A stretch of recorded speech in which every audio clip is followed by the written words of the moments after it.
In this example, we're going to look at how we determine Miller indices when we have a hexagonal unit cell. And we use a different notation from a cubic cell. We use a notation with 4 indices. So there's H, K, I, and L, which is different from the cubic structure. And we do this by having 3 vectors that represent the directions in a unit cell.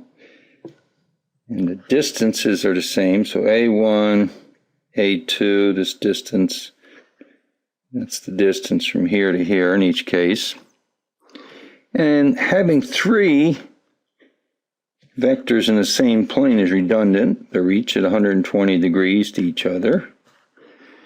But it's a convenient way to do it. And then the 4th, in the z direction, this distance from here to here is c. So we want to determine the Miller indices by first determining the intersections of the plane with the axes. And so the first is where are the intersections. So with A1, it's a distance here. It's A.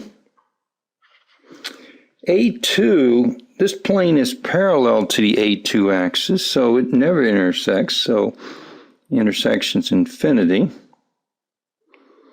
With A3, we have to extend the axis in the other direction. So it's minus A. And then with the z direction, the intersection here is C. So remember, C is not equal to A in this structure. And then we write these indices first to determine indices. We write these in terms of the multiples of the unit cell dimensions. So 1, infinity, minus 1, and 1. And then we take the inverse. So 1, 0, minus 1, and 1. And then if we want the final Miller indices, we write them as 1, 0, and minus 1 is written as 1 with a line over it. So this is our answer for this green plane. These are the Miller indices in this hexagonal structure. Now I mentioned that there's redundancy, which means that H plus K is equal to minus I. So we can always just determine I. You can see in this case 1 plus 0 equals minus I is minus 1. And so we can always determine the third indice from the other 2.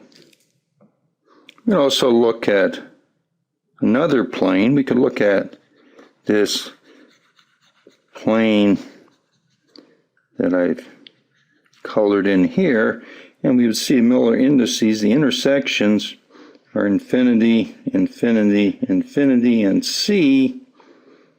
So using the same idea, taking inverses, and so 0, 0, 0, 1 would be the Miller indices for this top plane that I've indicated.